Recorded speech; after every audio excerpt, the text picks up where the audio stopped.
Well, thanks for joining me on Thursday. It's hard to believe it's another week that has gone by. Uh, Nothing to do with the devotions. I still am amazed that we've been doing this for 9 months, and sometimes it feels like 9 years, and sometimes it's hard to believe it's been 9 months that we have been struggling through this. And time flies, and sometimes time drags, and oftentimes at the same time. So, all that to say, wow, it's Thursday already. It's the middle of November, and time is flying by, and Jesus is still on the throne. Hey, we're in Proverbs. Today's Proverbs chapter 12 because it's November 12th. So I'm going to give you a moment to find Proverbs chapter 12, and I'm going to go down a road of reminders that Monday we started this study and we're looking for wisdom. Proverbs is about wisdom for helping us gain success, helping us to improve so that we have strong character, and ultimately it's going to be giving us the source of wisdom, which is strengthening our relationship with God. So hopefully you have been enjoying this study on in Proverbs.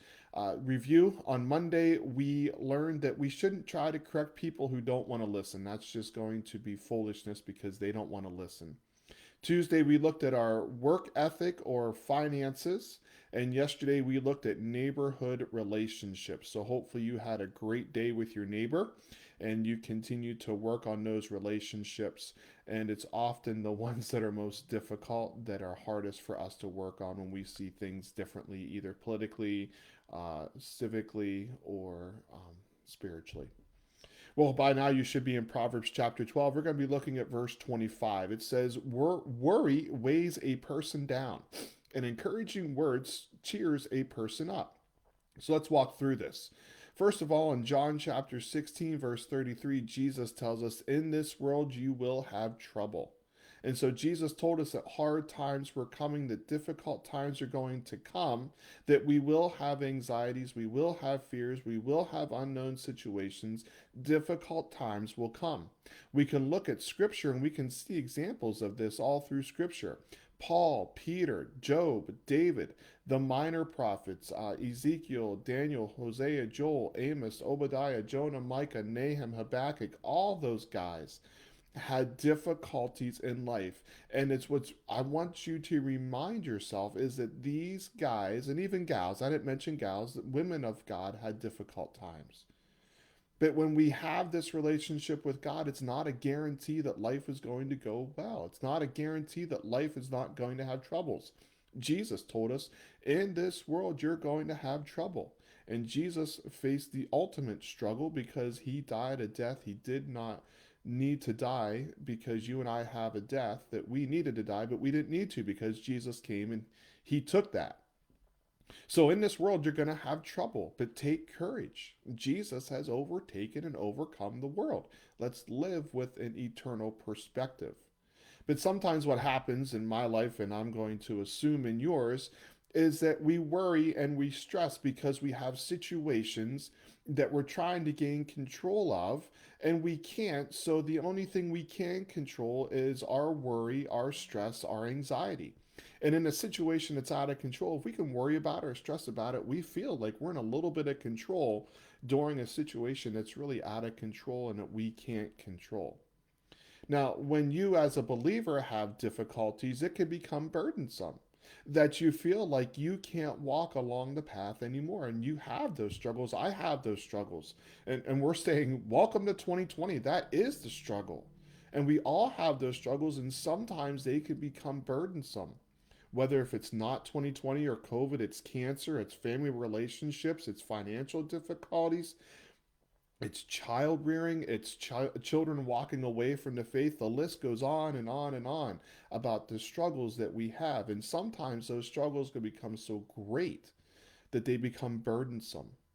And one of the lies of Satan is to discourage us. Hey, you're the only one going through this. You are the only one possibly that will ever face this, and you can never defeat it. You might as well just quit. And sometimes this discouragement can lead to disillusionment, and it can lead into depression. It can lead into isolation.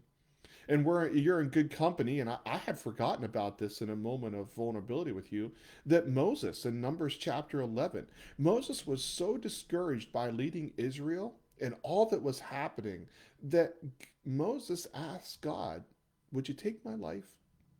And Elijah in 1 Kings chapter 19 verse 4, Elijah prayed that he might die, and he sat under a broom tree, which is a specific type of tree in the land of Israel and around Israel, and he said, God, just take me home. And so these are men of the faith that we have studied and we have admired, and even these guys, they came to a point where the burdens of life were so difficult that they said, God, help me.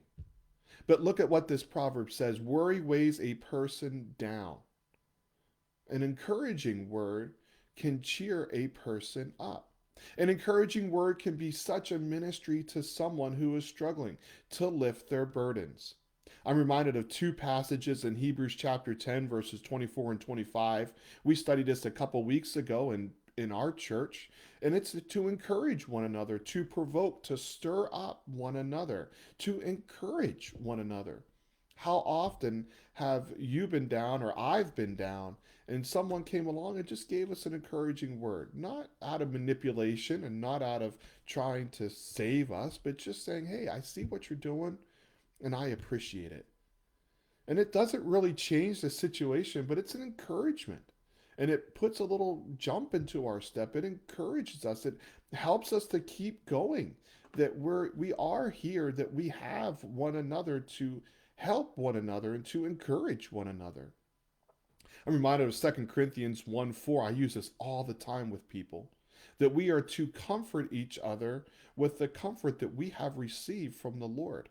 So I love this proverb, Proverbs 25, or 12:25, excuse me, Proverbs 12:25. Worry weighs a person down. That's true. We're going to have trouble. We're going to have difficulties. But an encouraging word cheers a person up. Let's apply this in the last 30 seconds to a minute. Do you need a word of encouragement today? Are you the one that's struggling with worry? And in some relation, in some way, shape, or form, we're all struggling with worry. And sometimes people don't really know how much you're struggling until you let it out, until you reach out and tell someone. So the question I have for you is, do you need a word of encouragement? What would it take for you to reach out to someone and say, you know what, I'm just having a really hard day, having a difficult day. I've got these struggles, or I've got some struggles I can't share, but do you have a word of encouragement from me? Would you pray for me as I walk through this difficult time?